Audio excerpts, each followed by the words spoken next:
Okay, I'm going to attack with backstab blue. And then I'm going to Uzuri reaction. And now, boom, it's a shakedown, baby. Reactions.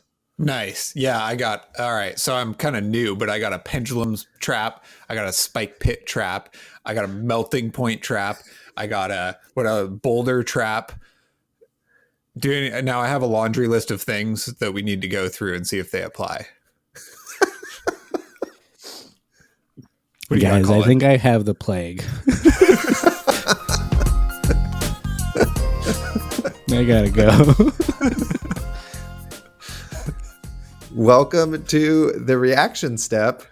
On today's episode, we're going to be talking about some of the recent spoilers for the new set from Outsiders. And we're mainly going to be talking about Uzuri and Riptide and a little bit of Arachne Solitary Confinement, aka ASC.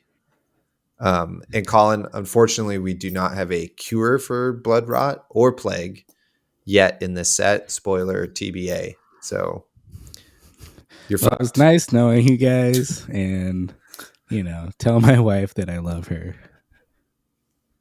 We will. That's true. There's no like healing balm or whatever. That was 2 sets ago. I know, but like sigil or healing balm, like a lot of the sets have a card that heals. We still have a bunch of generics that haven't been spoiled, so that's fair. There could be a cure for the common in there somewhere. But who knows? Maybe not. And this set will just be wild times of trading off and sharing diseases. And, like, I guess depression is like, is inertia basically just like depression, the card? And 1 depression token. So we're like, we can't say that. All right, we'll call it inertia. Kind of. You're just like, I'm just going to put these away and give up. Basically. You're just like not quite all there, It's like a little bit less than you want to be. Not productive. Everybody who's affected by inertia is not looking chipper, that's for sure. Well, these people live in the pits, Taylor, so life is fucking hard. Totally. Apparently. And shout out to the 2 new lore articles. In the one about Uzuri and Arachne, it has a quote in it where blood rains down from the ceiling, which is the only rain that ever happens in the pits. So that's the bleak outlook we have on life in the pits. I would imagine it's not too sunny there either. Definitely not. So, right. What do we get into? Where do you want to start? Where do you want to start? Wherever you want, big boy. So I don't know if you were talking to me, but I'm just going to go. About like maybe 2 hours ago, Riptide was spoiled. And I got to say, he does not disappoint. This hero is excellent. Whenever you play a card from hand, you may put a card face down into your arsenal zone. And when you play a trap, you deal 1 damage to your opponent, which is awesome. Because when I saw all the traps, I was like, I mean, it blocks 3 and it has an effect, which is cool, but it also doesn't do anything else. And some of them are red. So it's like very, very fair. But now having this ping 'em is, it's sweet. I'm into it. Hell yeah. And it's kind of a trap that way too, I was thinking about that too. It's like, this seems real. It seems like it could be really good, but also, then you have things like Crown of Seeds where they're just like, I don't care. I'm just going to block this damage anyways. And then he has 38 health. And you're like, how did Oldham get through with 40 health? And this dude, I mean, I guess it makes sense. He's got literally like deal just damage, unblockable damage, or, undefendable damage to your opponent, which is just wild and kind of awesome. I'm into it. Yeah, I mean, his card text basically reads like, if you can get your traps to trigger, then your opponent just starts on like X less life equal to the number of traps you have in your deck. You know what I mean? Which is quite a lot, especially in draft. Like you have 4 traps and you get them all to trigger. Now you're fighting against a character who had 16 health, basically. You know, so it's like a pretty powerful ability. I still can't get over the fact that during the like character design process, they're like, let's just have like a guy who's a fisherman, you know? He's like, he definitely was on the rugby or football team, you know, but now he's just a fisherman. And you know, that'll be the guy. And then they're like, what hero class should he be? And they're like, Guardian? No, too many of those. And they're just like, how about Ranger? Yeah, sounds great. We'll just draw a bow in his hand. Boom, he's a Ranger. But he's got a cape of fish. He doesn't even have a bow in his hand. Oh, I guess he does in his young version. Hero, yeah. Well, I mean, you know, spear fishing is a way of fishing. You know, that's totally it's a thing that people do. I also just think it's funny trying to think of what like rugby in the pits is like. 'Cause, you know, they don't have like open field, so it's probably more like that game the Mayans dangerous played water with, like, polo. The heads that they would throw through the. It's like basketball, but sideways. You'd be into it, Taylor. Yeah, would love it. I think you had to use like your elbows and knees only. I think so. And this was all training for his like now professional life as a ranger, you know, his athleticism, sprinting around the pits. Now he's, you know, I just imagine him because after the art on some of these traps, like especially his specializations, I just picture him like jollily sprinting around the pits, like triggering traps and setting off traps and setting them, and like just having like a great time laughing to himself. Yeah. And you know, his hero art card, his adult hero art card is actually just him on his way to like a pickup game. He's got extra heads to play with. Like, this isn't even a work photo. What I also appreciate about his traps is he's not fucking around. They're like traps to the max. Like the art on collapsing trap is like a whole giant bridge to what I can assume is church. A church just is gone, right? And then spike pit trap is just a unknowable, you know, cubic feet of spikes and a log to push you in case you were trying to get away, you know. And there's hundreds of bodies in this trap, you know. It's crazy. Buzzsaw trap is like 9 people-sized chainsaw blades with grappling hooks coming out to pull you into it. Like it's messed up. Yeah, he's not. As a small child, he started with like paint can on the door, you know, traps and stuff. And you know, he practiced. He's really moved up in the world. People are like fish man, totally. You know. That's what he learned.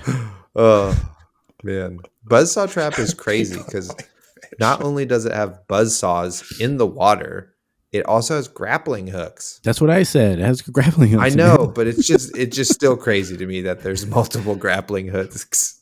Just like he's not messing around.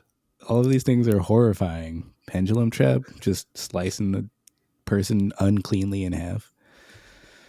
Yeah, melting point's that's not a trap though. Just breaks a dagger. It's pretty good though. So I guess to slow ourselves down a little bit here. Also, good luck, Colin, in post with figuring out how to pop all of those. Isaac hit it on the head when he said Riptide does not disappoint. I think it's a super cool character design, and the design of traps is like cooler than I expected. And some of these things like just answer just classical plays that happen in everyday flesh and blood. So you really have this cool arsenal of defense to, sideboard in or out, depending on who you're playing, which is, I think, really, really cool. Yeah, I feel like his hero ability has kind of tied everything together really nicely.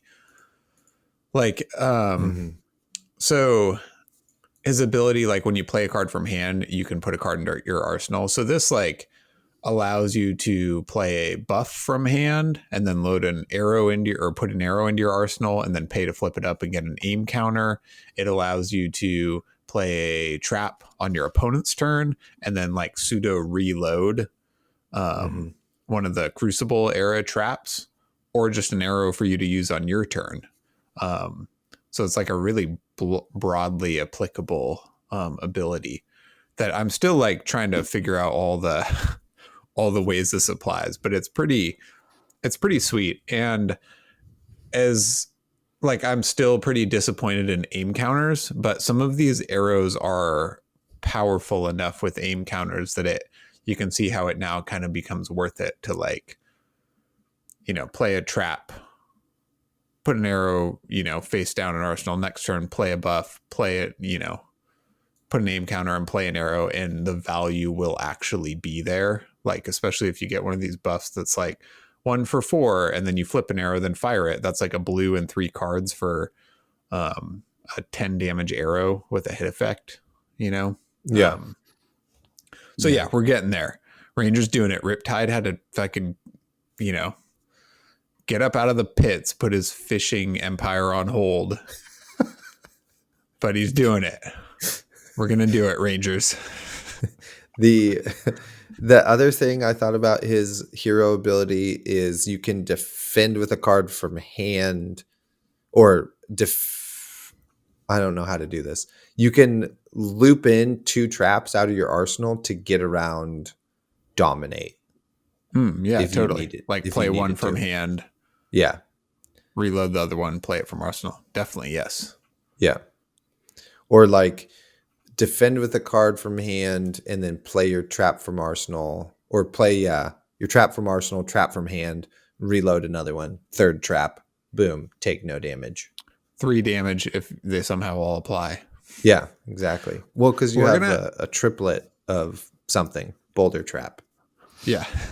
I don't know if you guys know this yet, but I do need some clarification on the when a trap triggers, it deals 1 damage. So I assumed this is when like a trap applies, like if you block a card that has go again and it's pertinent, right? But then there's other cards that like tripwire trap,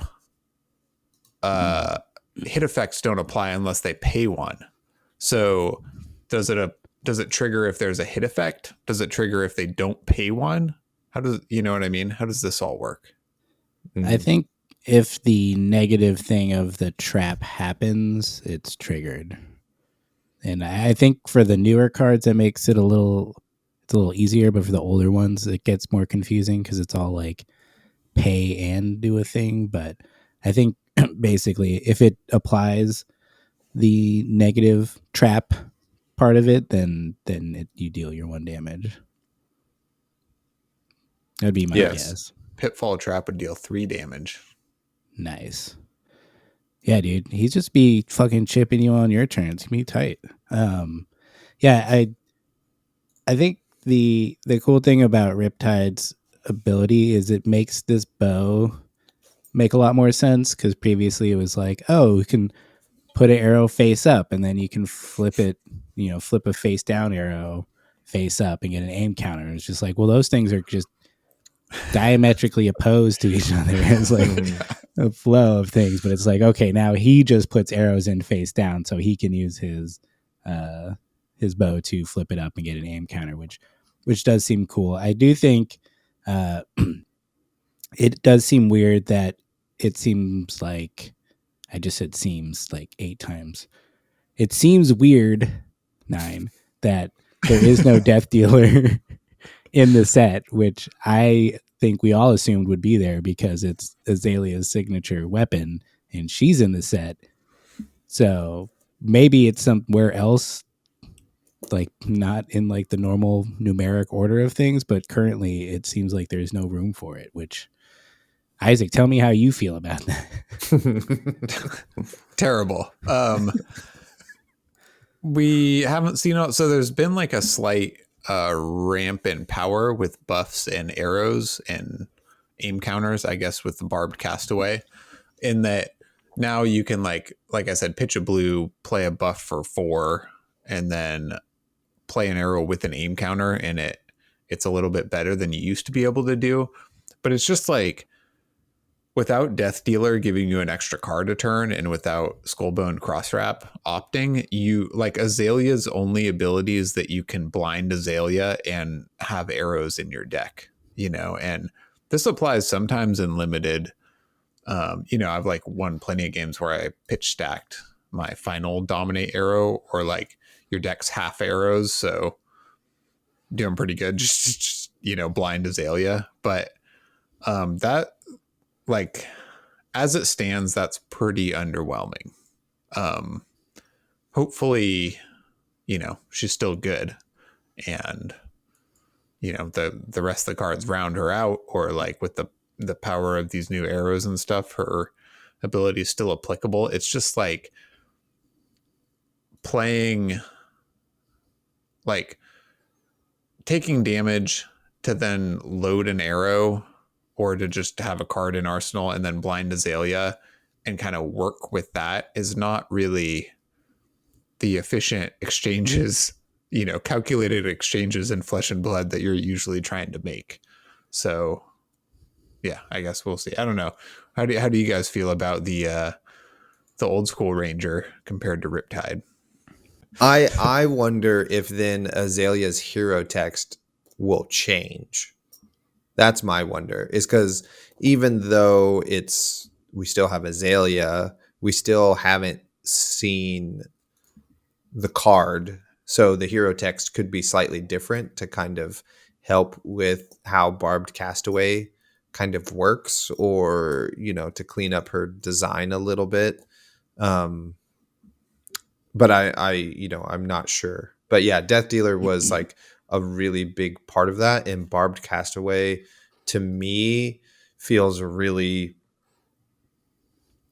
what would Roger Bodie say? Mopey? Feels very mopey, like I even like Shiver better, you know what I mean? And so I also want to talk about the Driftwood Quiver, because I also don't understand that very much, but We're going to talk I about also quivers. yeah, we will talk all about them, I suppose. I was wondering if you guys had seen Falcon Wing yet, which is a Ranger arrow common that has Go Again just printed on it, which I think is going to be a pretty good, maybe like better staple in both of the Ranger decks, to kind of help them push through some of the hit effects from like the pumps and that sort of thing that are in the set. So that might be, if you can get a few of those in your deck, might be okay with Barbed Castaway. But yeah, the last only arrow we had with Go Again was 1 for 4. So I think 0 for 3 is much better. Yeah, or potentially 4. Last note for me, the Azalea's ability is also like, it doesn't sync up with Barbed Castaway at all, right? Because if you Azalea in an arrow, it does not get an aim counter. And a lot of these arrows, some just get +1, but some get like quite a bit better. So that's also kind of weird, I think. But with Azalea's new specialization Ranger equipment, Quiver, you can pay 1 and put an aim counter on it. So you got that going for you, which that you can. To be honest, at the token level, seems like the best quiver out there, even though we've got a legendary, a majestic, and 2 token quivers. They're like, quivers aren't a thing. Now we have 4 of them. And the token one's the best. Yeah. I mean, all right, not to jump too far ahead. The legendary Quiver of Abyssal Depths, instant, pay 3, destroy it, shuffle up to 3 arrows with different names from your graveyard into your deck, is pretty sweet. There's not a lot of things that just put cards back into your deck, so that does seem valuable, but the being at a legendary level seems kind of wild. And I think we already talked about the quiver of rustling leaves, which looks like a quiver from a different set. Like there's some art too in this where it's just like, this seems like it was made for another set that has nothing to do with the pits. But Yeah, like amplifying arrow. Like, yeah, those isn't are that next. Briar shooting that? Yeah, basically. in the forest. Yeah, she's in Yeah. like some Lisa Frank style, beautiful, flowery forest shooting a flower out of an arrow and whatever. There's also Wayfinder. Okay, I'm getting. Anyways, quivers, cool design space. These ones seem. The crow's nest, I think, is the best one. Like, it just works the way you want it to. It kind of shores up the weirdness of Barb Castaway, and maybe that's why they didn't want to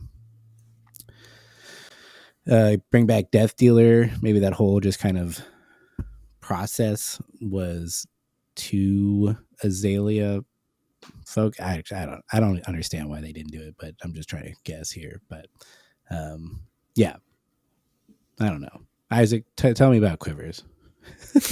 What is a quiver? Why is it good?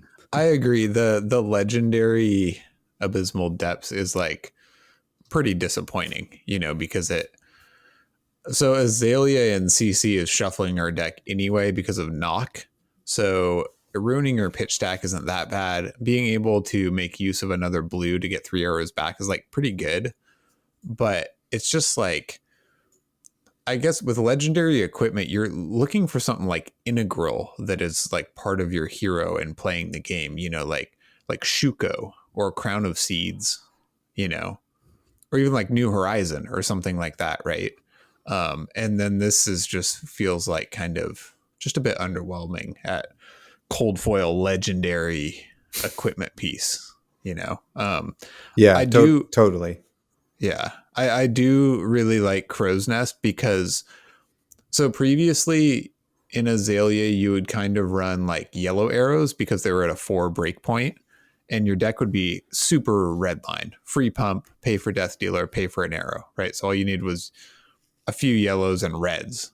But now with aim counters getting a little bit of a pump in power and being on demand, you can now have a play pattern of Crow's Nest, pay for your bow, pay for your arrow, and run blues instead. And hopefully you will have a lot more good blues to put in your deck. And this will maybe make you a little bit more resilient to Wizard and especially Frostbite like Icelander. Because you're able to run more blues and then you actually have something you can do with the extra resources you generate. So kind of shifting to a more normal play pattern in Flesh and Blood hopefully makes the deck a bit more resilient and stuff.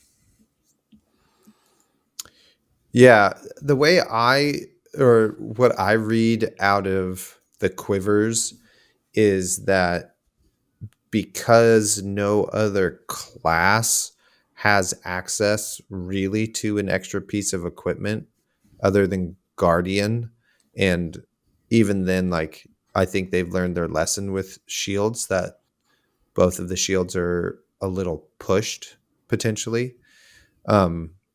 That they're being a little bit more safer with quivers. So there is other than an additional card, making it so your deck only has like has one less card to sideboard. If you're putting in Quiver of Abyssal Depths, also shout out to Steve Argyle, great artwork again.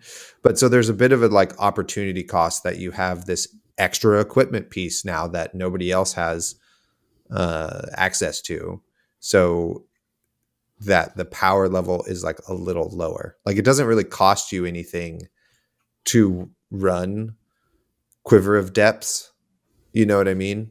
And so if it like helps you out in certain matchups, then that's like pretty great. Same with Crow's Nest. I think Crow's Nest obviously is the best one because now you can still run this with Death Dealer and run any arrow you want, and it's a token, and that feels really, really powerful. because Mhm. off of Death Dealer you're drawing that extra card, so you can still have like resources you want to put aim counters on stuff. So you can give Drill Shot an aim counter, or Heat Seeker if that has a aim counter component, or Yeah. Widowmaker, or Barbed, etc. Barbed Undertow. Ranger cards that want aim counters, yes. Yeah, totally. I just And try to like make your life a little harder in post. I'm just cards from ignoring all of the yeah. How many cards can I say as fast as Yeah. possible? Yeah. Cards from the previous set too, like the yellow majestic pump, like Deadeye something. Yeah. Or there's a free arrow, or like you said, barbed undertow in this set. These all get like much, much better, right? Because before they're kind of like Deadeye's fine because it blocks and pitches kind of, but it costs one and pumps for 3. It's like not great, and you're like, man, I hope I get this to line up and just randomly hit an arrow off the top so I can give it a name counter. But now you have some agency over that, and Yeah. it costs you more, but you're able to actually like have agency over applying aim counters and choosing whether to pay for this pump or not, rather than just being like, I hope this lines up. Do I have too many aim counter arrows in my deck? I only hit one last game, or whatever stuff Right. like that. It definitely it feels like a patch for Azalea into Modern Ranger, because it's the only quiver that doesn't get destroyed when you use it.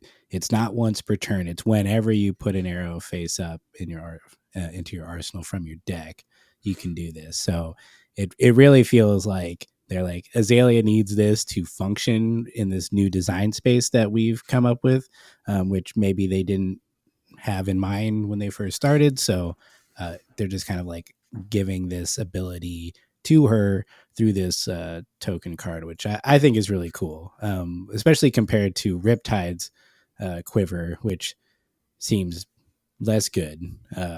Driftwood quiver, instant, destroy it to put a card from your arsenal on the bottom of your deck, which is just like I get it because he wants to put cards in the arsenal, but also like this is a card that just takes a card away from you. The only applications I can think of off the top of my head are like if you arsenaled a trap and then they didn't attack you, and you need to like move it, or if you're like playing New Horizon, then you get 2 arsenal slots. But say you like arsenaled 2 things without go again, and your snaps are gone or something. You know what I mean? Like you can like semi fix one bad arsenal a game, which is like pretty underwhelming compared to Crow's Nest, but yeah. But he also just straight deals damage from his hero ability. Totally. So. Yeah. The applications I see for Driftwood Quiver are very few. And even then it's like, okay, into the game, you got a trap in there, but you have all the momentum and they had to block with their whole hand.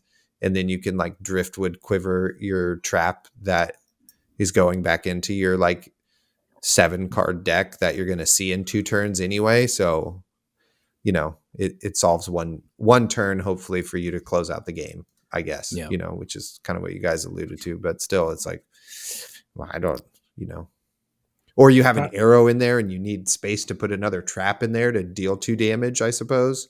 Like trap. Now you're dead. That's true. Type of deal.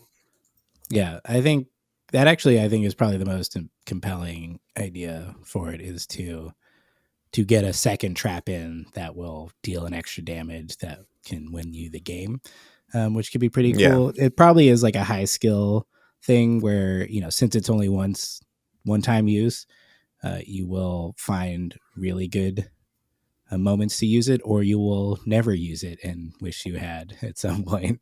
I feel like I'm not sure like how quivers are going to like play out long term in CC, but I think in limited, having these both at the token level is really cool and just allows a little bit more flexibility for Rangers in that format. And I think that in itself is really cool, and they don't have to be super powered to do that. And I guess because it is like, it's not breaking the game design space, but it is like oh yeah, here's this other piece of equipment that, you know, is just there somewhere. Which, like, I mean, we all understand how it could go over your chest clothes, but it's just funny that, like, on the game board, I guess, Yeah. or the in the arena, the kind of hand equipment is where it ends up going. But yeah, I think it's really Well, cool, and I'm excited to see if I'm wrong about these, like, majestic and legendary ones. I know. I wonder if there's something that we haven't thought of yet. There probably is. I'm sure there is. I was just thinking though, you like get dressed in your room and then you head down to the armory and you grab your bow and your quiver, and you head out. I That's mean, why it's in the offhand. And that's why you died, because you walked from your room to the armory unarmed. it's just funny that, like, Totally, up till assassin now, definitely got me. Yes. Rangers didn't have quivers. They were just like, I just got all my arrows in my hand. My I'm gonna pocket. put them down, and then I'm gonna fire them at you. Yeah, totally. Yeah, this is a really nice because I always imagined a quiver would be a chess piece. This is a really nice like clever upgrade to Rangers, where it's like, yeah, bow is a two-handed weapon, but we can just write a text that says that's fine. You can have a quiver anyway. Yeah. Speaking of Ranger chess pieces, we got our first legendary Ranger chess piece, the Trench of Sunken Treasure, which has a pirate on it. And I think we can all just take that for a win. That's all I got.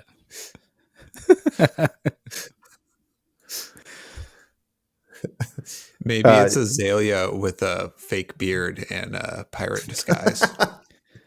Yeah, who knows? I was saying pre-show that I want to see the full art of this card.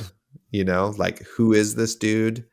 Does he have a cool pirate hat on?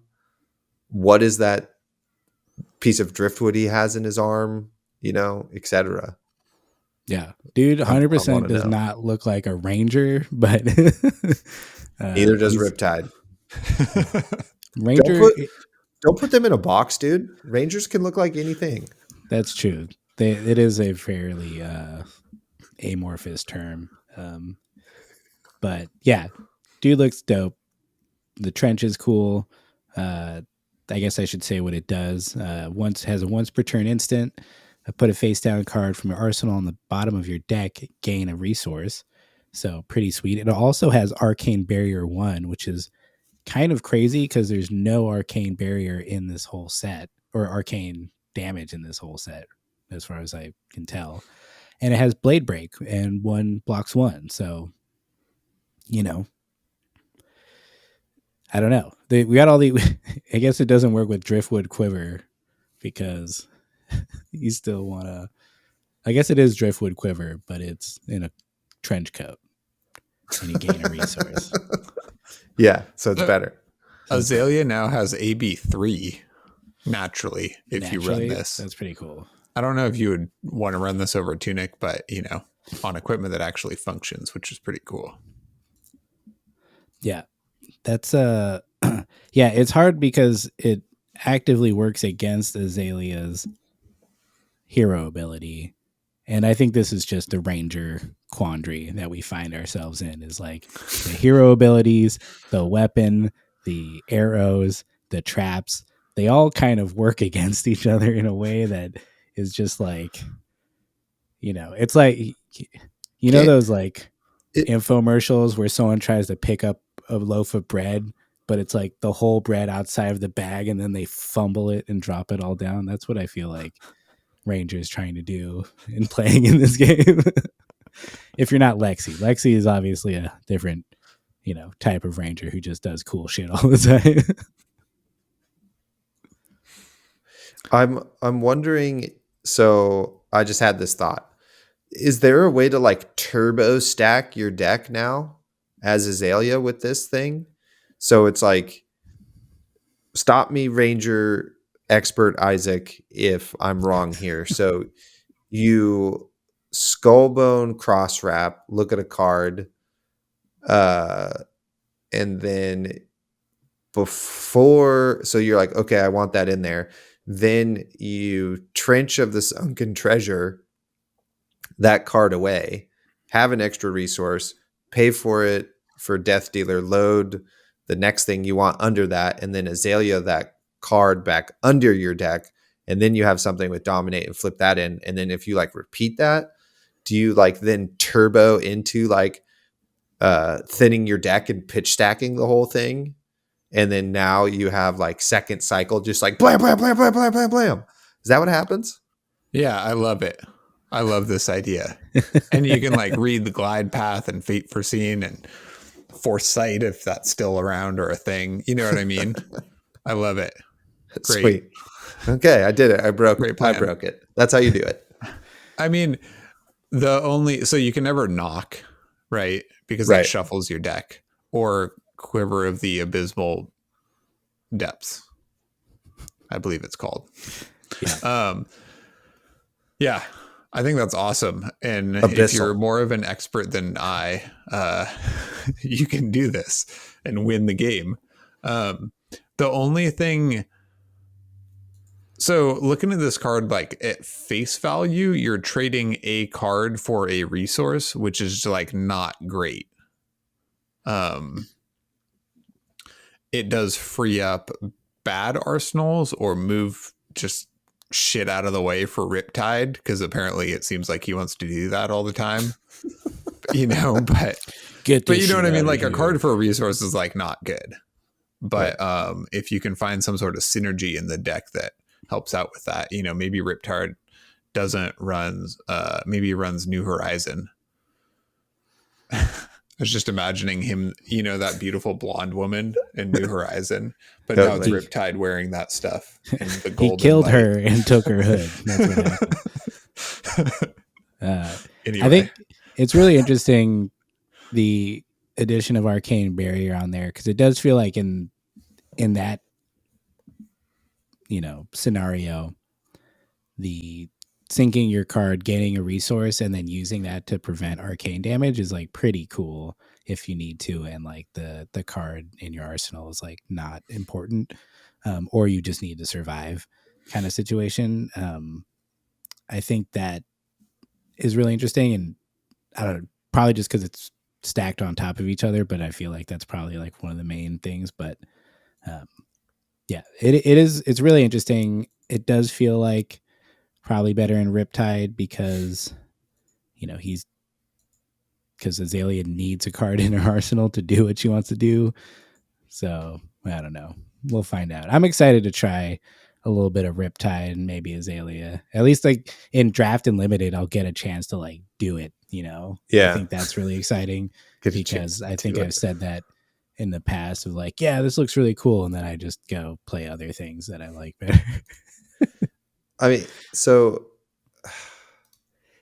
I'm wondering just if there's like some sort of Azalea end of the deck combo where you can like play all of your cards basically, and then like Azalea dominate a bunch of stuff over and over, or for like a turn, and then you just need one more turn of that, and Quiver of Abyssal Depths lets you do that also. You just put those three arrows back in, and then you're just like Azalea dominate, you know, or something. I don't know.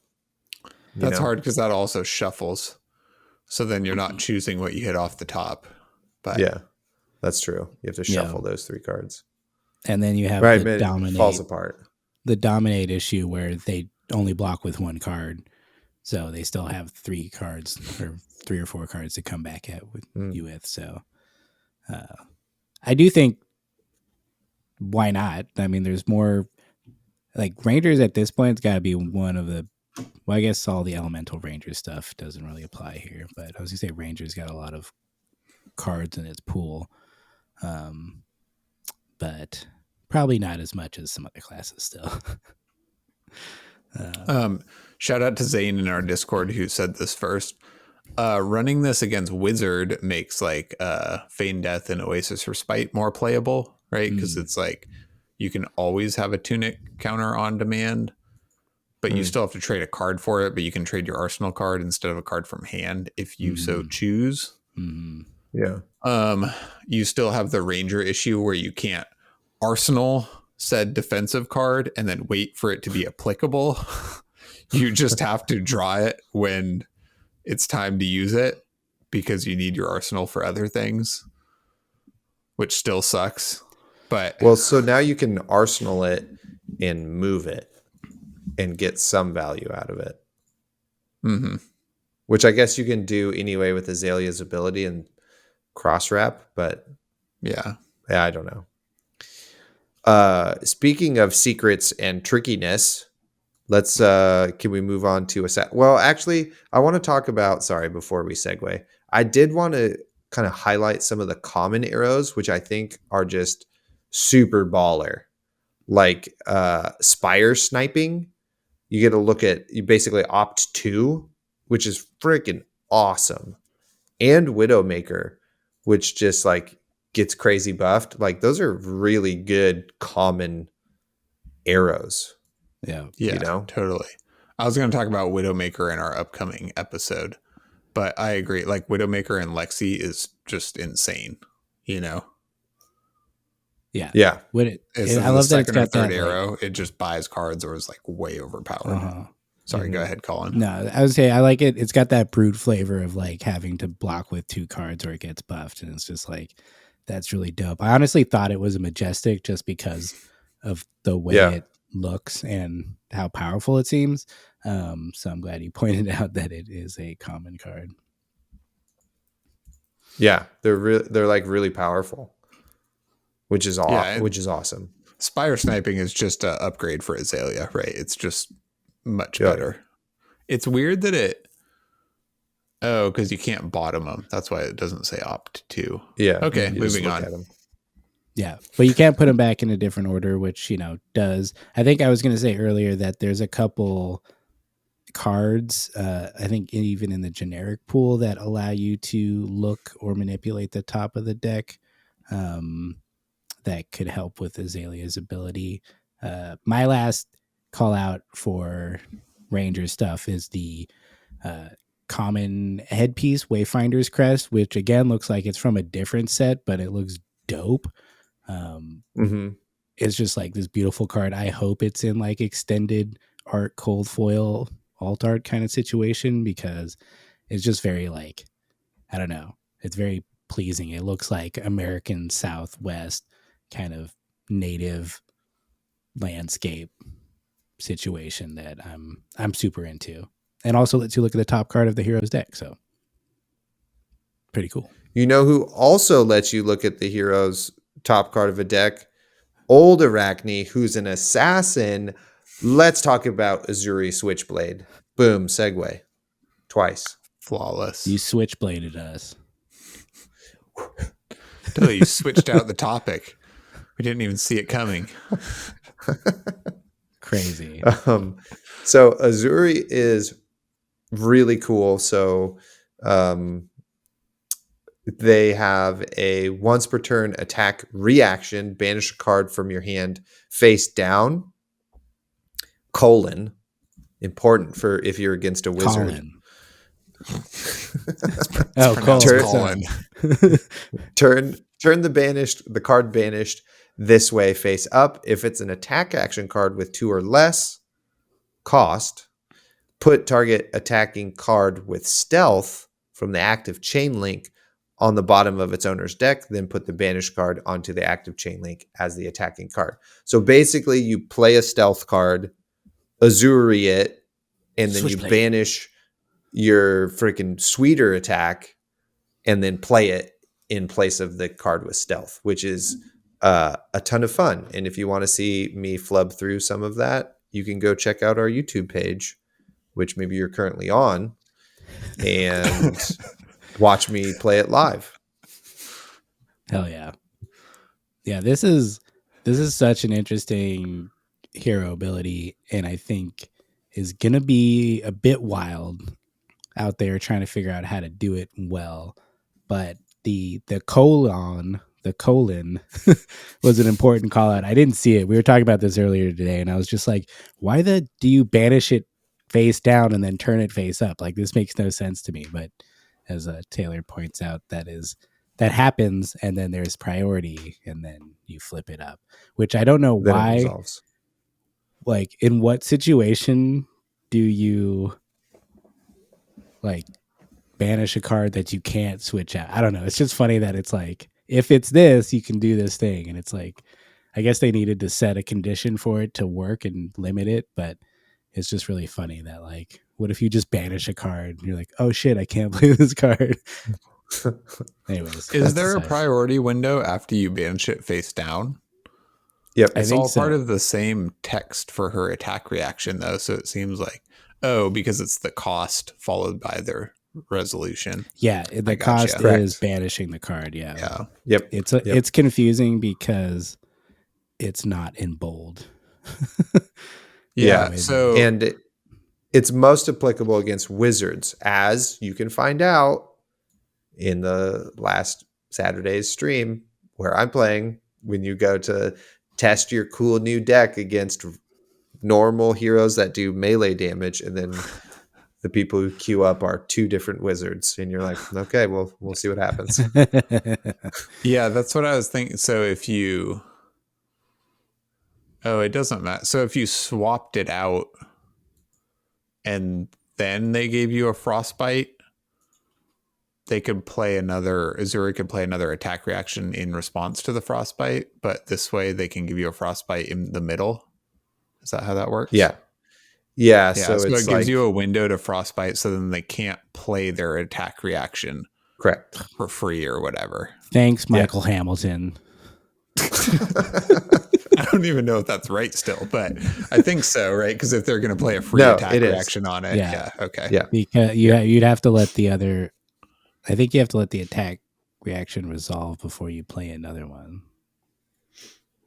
Maybe not. No, you don't. You can hold priority, I suppose. In the middle of your attack, I guess. But I guess so. the attack reactions, like, I don't think work anyway, because like spike with bloodrot or frailty or inertia, the spike reactions have to be on cards with stealth. So I don't know if they will be checking last known information, which is a card with stealth,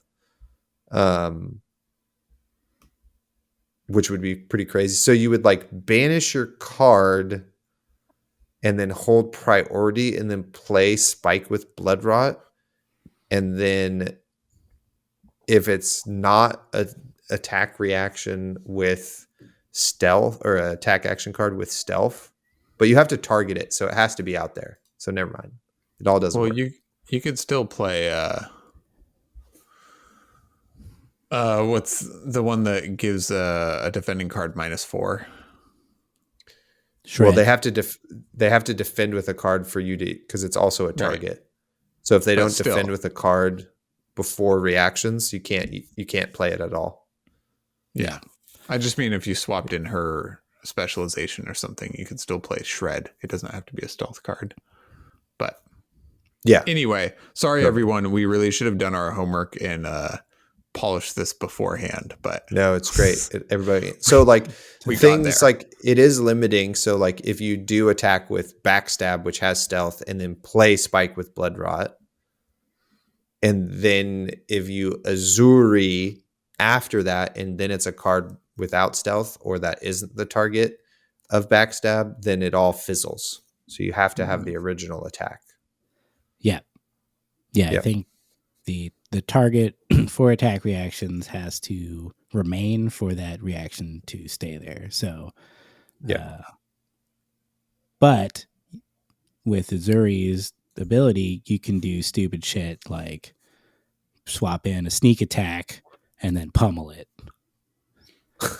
Yes. So, that I think that's where everything's going to get really fun. And honestly, I'm not sorry, Isaac, because I think for the next 2 months, people are going to be confused about how this works. At every single event you go to, be like, wait, you can't do that. You have to do it this way. They're like, no. If you do it this way, it works. And it's just like, You're gonna have to call a judge every time Uzuri Totally. activates her ability. It should just say once per turn reaction, call a judge. And, Yeah, it's like and do spellbound something creepers. ridiculous. You know what I mean? Like you play against somebody new with spellbound creepers, and you're like, okay, this is gonna seem like I'm cheating, but really I'm gonna regain my action point at instant speed with these boots. Yeah. And you just have to trust me. This is how it works. It's like I now the same have 3 thing. action points, is what you're trying to tell him right now. Yeah, totally.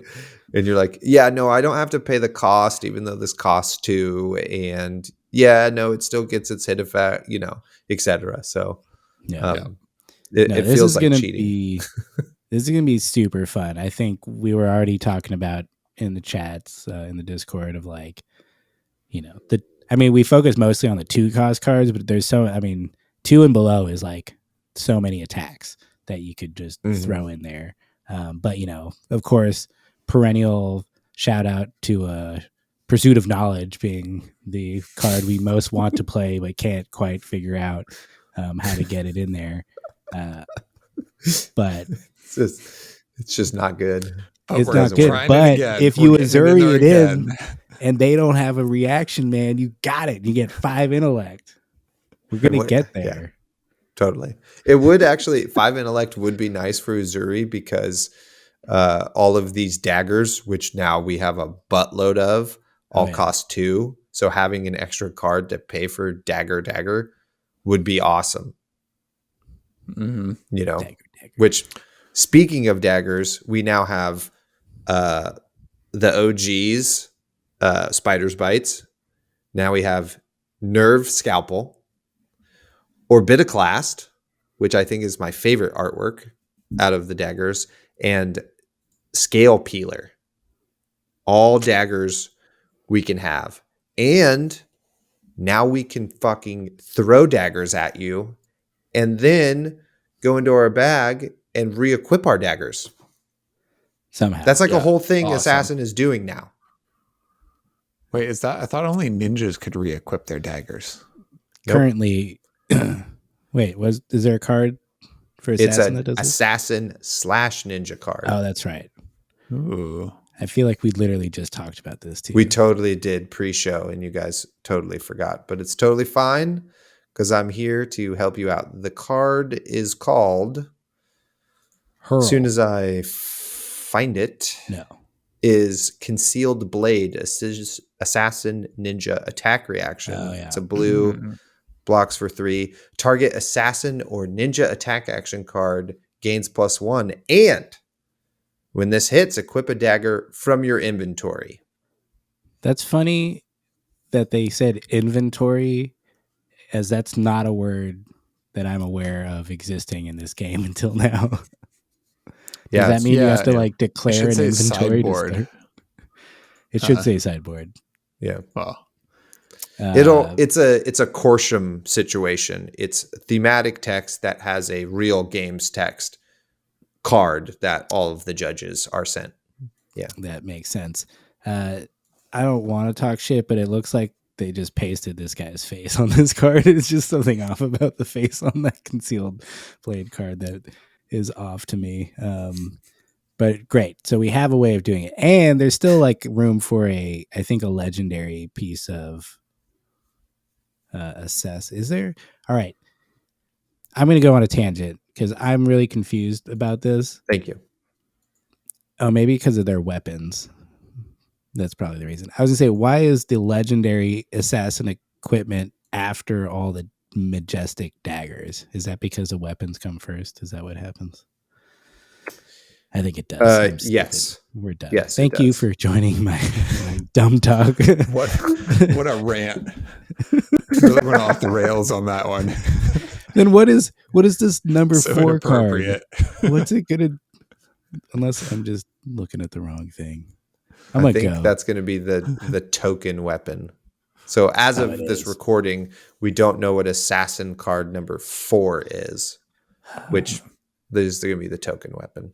Look, I don't feel very good, so I'm not firing at 100% cylinders. Okay.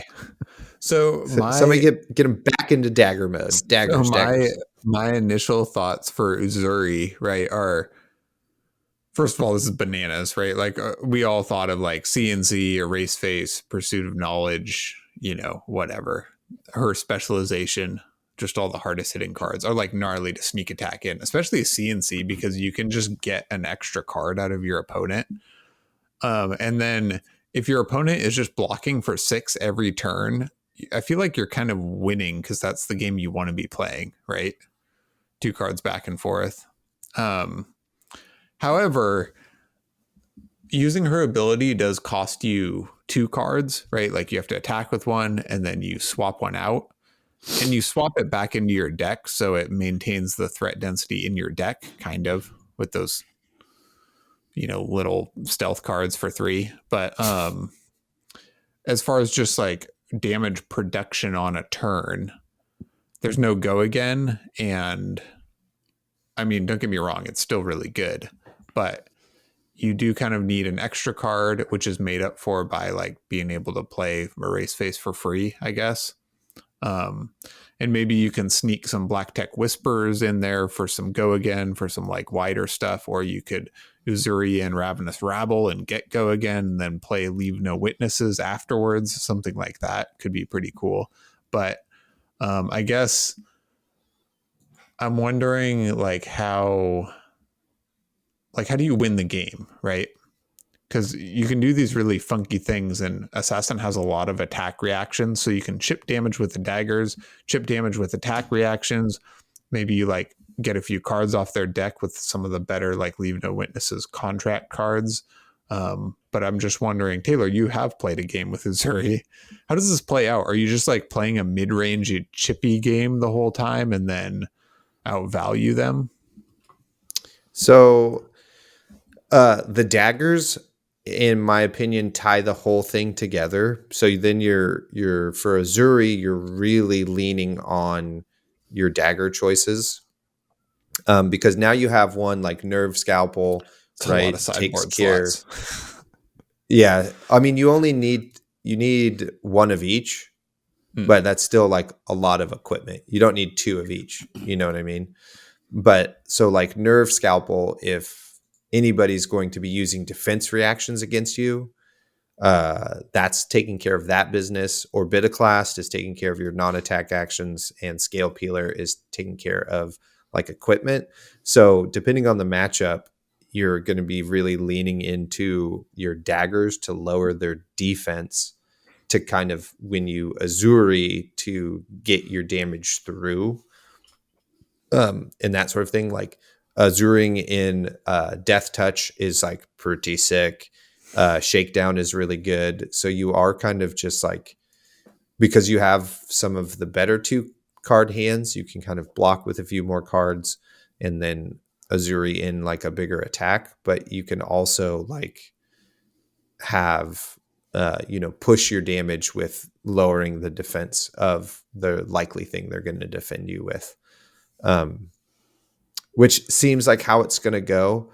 But a big part of it too is that you can then mix in your spike with X card in there. And so now you can Uzuri in your Death Touch and hit them with spike with bloodrot. And now Death Touch is basically, it costs you 1 card to do 10 damage all of a sudden. So if they didn't block it and are holding on to cards and want to play out all of their cards, they've taken the 9. Well, I guess Death Touch doesn't have stealth, so that doesn't work. Anyway, my point being, see, this is the hard part about this character, is your attack reactions don't work on all of your cards. My overall thesis is that you have this arsenal of ways to affect your opponent, and they have to guess correct, right? So like if they only block with 1 card thinking you're not going to Uzuri, you can then hit them with the spike reaction, deal extra damage and have an extra hit effect, right? Or you can then swap in a bigger card that does more damage, which is maybe what you just need rather than like the hit effect. It does feel like you can punish your opponent pretty well for holding on to all 4 cards and not respecting your attacks at all.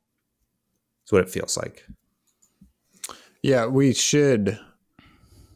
a lot to digest. Yeah. We should clarify that. So Uzuri's ability, for if anybody doesn't know this, does circumvent when playing effects, right? So like additional costs for Enlightened Strike or Gore Belching. This new 0 for 7, which gets a minus when you play it.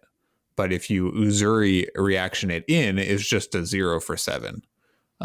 Still costing you 2 cards for 7. But anyway, so that's very pertinent and gets fairly convoluted or complex. That's so tight. It's going to be really cool. I'm pretty sure. I just went on like a tangent of like looking at all like 2-cost cards you could do, and I know I'm in jank territory when I'm looking at rifting. Like, yeah, rifting is gonna be sweet. Swap that in, it hits. You play your next non-attack as an instant, get go again.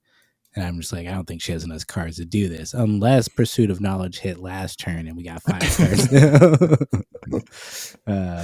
But it's gonna be cool. I think it's really interesting that Assassin has the largest pool in this set. There's all the Assassin cards, and then all of the hybrid cards are Assassin plus the other classes. So Assassin, I think, he just has like, 17 or 18 more cards than the other classes, which is wild.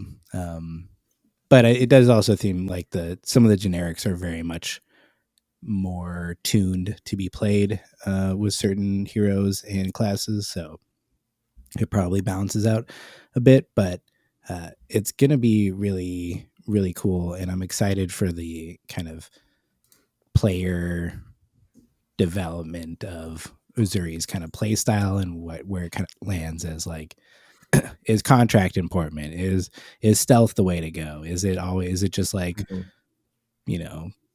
I guess it's stealth is the way to go because that's their hero ability. But then it's like, it's hard because then they have things like this Redback Shroud, which is the new Assassin legendary chest equipment that is kind of fleshes out the Black Tech Whisperers and the Mask of Perdition.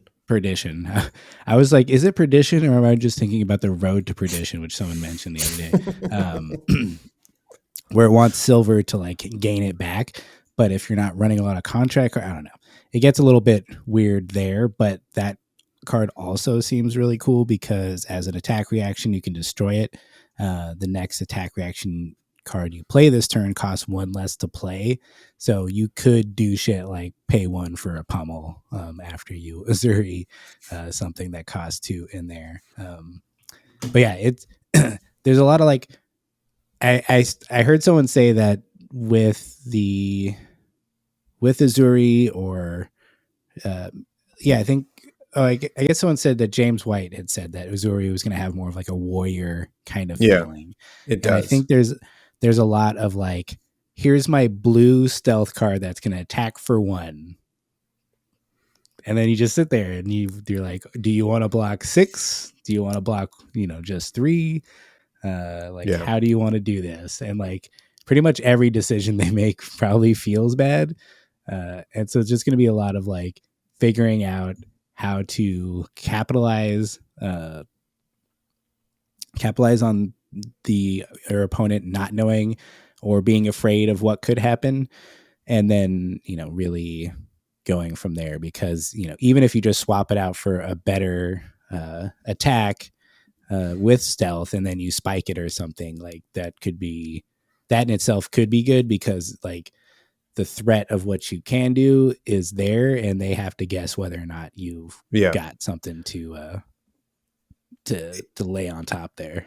Totally. And the other thing I will say, having played just a couple of games with it, is that you really do have to respect uh the diseases that you can get from assassin. Like those are legit and like mess up your Respect the turn diseases. or deal you more damage or whatever, you know. So you can't just be like, whatever, it's low powered cards. It's like all of a sudden you have 2 bloodrot tokens because I've played my bloodrot trap the turn before, you know, and then now I'm hitting you with infect or whatever the one is that gives you more bloodrot, and now you have 4 extra damage that you have to like deal with and not attack me with. So now I get to like dagger you another thing and you can't block it. So it's pretty fun. I think it's a cool class, and I'm excited to do all of the trickery and find out all of these crazy lines. And there's all of these crazy cards because you now have all of these like assassin ranger cards, assassin ninja cards, you know, that you get to choose from too, and they're kind of will tilt your build in slightly different ways and that sort of thing. So Yeah, it's gonna be cool. Yeah, I think bloodrot is really interesting because it's like it's kind of pseudo wizard. You know, it like attacks them. It attacks their blues, right? So if you play Spreading Plague and it gives them 2 bloodrot, that's 4 damage that they cannot block in any way except on their turn with 2 blue cards, which I think is pretty interesting. So you can't just like slap down a 3 block and keep your only blue. It's like, no, this is going to deal you 4 damage unless you know, I taxed your resources, which is like a pretty cool, you know, it's not arcane, it's not ice, but it's just a different, like, it's a different way to attack a player's resources, which is fun. Totally. And you can't keep your momentum of like, if I give you an inertia token, like you have to figure out how to spend your cards. You can't hold them and then, or like hold the choicest card and arsenal it and stuff. Like it's gone. You know what I mean?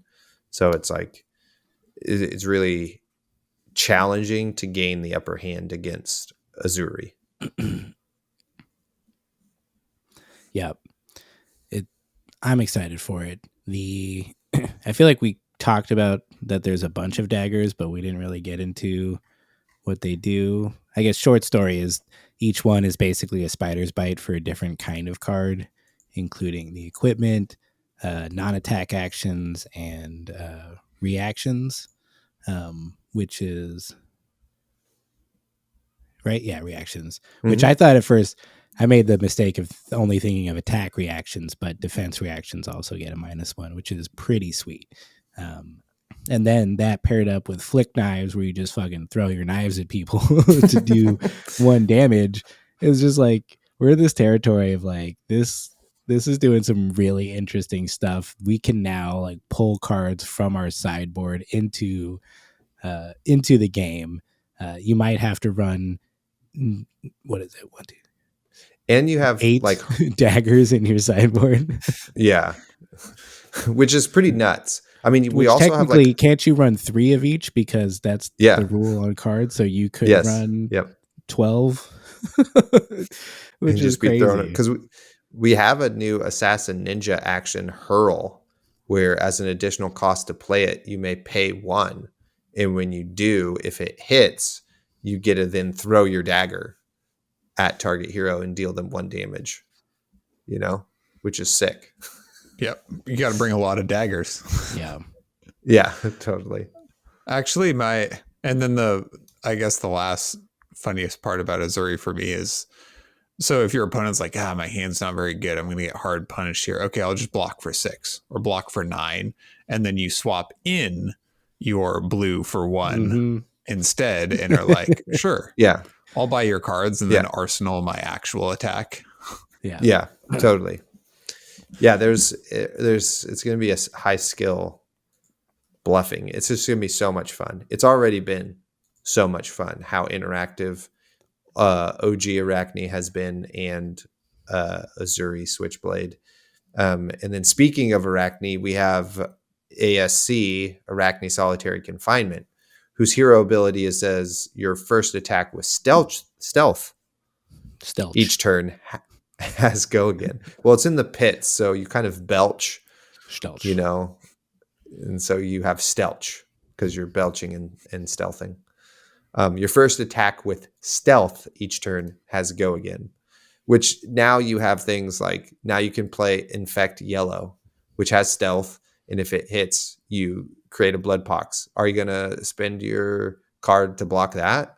It has go again. What if he attacks you with something else? You know what I mean? Yeah. So it is also like kind of toying with that same theme of assassin this time, and just is a very powerful ability. We know how powerful just the words go again are, and to have it on your card to give other cards go again is really good. So it good. Yeah, it good. Yeah, I think I just love the simplicity of it, but given its simplicity, people are still like, "Oh my god, oh no." he's just got go again. Immediately triggered like Ira vibes, and Chain vibes, and you're just like, "Oh no, this could be bad." But it's the stealth cards are underrated, so like that part is good. But then you still have the mind game of all the attack reactions that deal with stealth cards, or just he probably doesn't even care as much about that because he just can do any attack reaction since they're all like 0 for 1. So razors come in pretty hard, and then all the kind of couple buffs that buff up the assassin cards or add the uh, poisons or diseases to it. I think it just gets really just being able to do it twice, because I think original Arachne Huntsman, that was always the feeling. It's like you're trying. It felt like you wanted to try to go wide, but actually you don't really need to, Mm-hmm. and you're probably only doing that a couple times a game. But because of like the Black Tech Whisperers giving you go again, um, it seemed like maybe more of an aggressive play could happen there, but it just didn't quite line up in a way that was on par with the other aggressive decks. So this one does feel like it has the ability to be aggressive with like slightly lower damage ceiling, but with a lot of like hit triggers and hit effects and stuff like that. Yeah, and I mean, outside of limited, right? You can run. Yeah, I mean, you could run it kind of like the original Arachne, but with just stealth cards also, right? So you can go 0 for 3, go again, hit effect, and then contract card, and then take your pick of reactions that can apply to the stealth card or the contract card. Because that was my first thought, was like, oh, well, at least thank God it only applies to these underrate stealth cards. But then all of the overrate assassin attack reactions still apply to this deck. So, you know, even without the daggers or any blues, it could still be just like stealth card, reaction, you know. I keep saying leave no witnesses, but leave no witnesses, reaction. And then that's like a 4-card red hand that is insanely powerful. So, Yeah. I mean, there is some drawbacks to the reactions, like cut to the chase has to be on a card with contract. So it doesn't work on your stealth cards, and the spike cards have to be on your cards with stealth. So they don't work on your contract cards. So shred works on all of your cards, but only if they block with a card. So then maybe you're stuck with a shred. But we still have other stuff like Razor's Edge still only works on cards with stealth, but there's a Ninja Assassin one that is short and sharp, and it's a common, and it has 2 modes and costs 1. Target dagger gains +3, or target attack action card with 2 or less base also gains +3. And when you pair that with the Redback Shroud for Arachne with contract cards, so it does have the like 2 silver pay for it, but it has itself a free reaction that your next reaction costs 1 less, which is pretty sick. Also pretty sick. Maybe you mentioned this, Colin, is that you can play Pummel for 1 resource. with this thing. Yeah, that's what I said. But it's Yeah. worth repeating. It is worth repeating. Pitch a blue tunic. You're not even running tunic. Your red back shroud. Use it. Boom. Red pummel. Your CNC. Anyway. But then Icelander gives you a frostbite in between there, so you're screwed anyways. We still have to beat Icelander. Yeah, he's. It's just a cool class, and I'm excited for this whole mind game that you're going to be playing with your opponent, and it's going to be so fun. Very excited. Agreed. Limited in this set, it's going to be chaos. Yeah. Just tokens and triggers and windows and reactions, and you're going to get stuck in the gut with a dagger every freaking turn, and it's going to be so much fun. If someone has flick knives in limited, like they're just gonna, because you can have as many token, I think, daggers as you want. Yeah, you can. You would need the card that lets no you limit. Put them back in, but still pretty cool. Love it. I'm excited. Yeah, how do you represent that? Just assume I have infinite daggers when you sit down. Yeah. You're like that guy in Desperado. Yeah. What's his name? Flick knives. I don't know. Danny Trejo. You're Danny Trejo in Desperado. Yeah. He's just got all the knives and he just throws you. He just walks around, throws knives at you. Looks dope. Looks dope. That's all you need to know. Opens up a donut and a donut shop and a taco restaurant. Shout out to Danny Trejo, local LA legend, crushing it out here. Hell yeah! We know he listens to the pod. What's up, Danny? Yeah, friend of the show. I think so far, just to get us back on track here slightly, the only miss so far is that there's not more fish puns for Ranger in this set. Like, the man is a man of the sea, and we're not giving him his fish flowers. Totally. Well, they did not hit up our Discord for all the sweet fish jokes. Oh, yeah. That's true. Yeah. The only thing, barbed undertow is like the only one. Yeah, totally. There's still some cards to be spoiled. Hopefully there's rotted fish arrow, or sword fish heads. Swordfish piercer. Swordfish piercer. I don't know. Hopefully. Anyway, you guys have anything else you want to talk about after we end on that strong note there? No, yeah. Always end on a strong note. Yeah, we should have ended with Danny Trejo, but Nope. I'm very excited for this set. We will be doing a set review, like a full set review on our podcast, but we just wanted to give you guys our initial takes on the recently spoiled Uzuri and Riptide. Very exciting. Hell yeah. Sweet. That's it. Like and subscribe. Join our Patreon. You can get all the fish jokes you want. Totally. Harpoon that fish button, slap it with a net. They're all that good too. So descale the notifications, and I don't know. Appreciate everyone who is a supporter of the show, and excited to dip into this set with y'all. Hell yeah. Can't wait. Goodbye. Good night.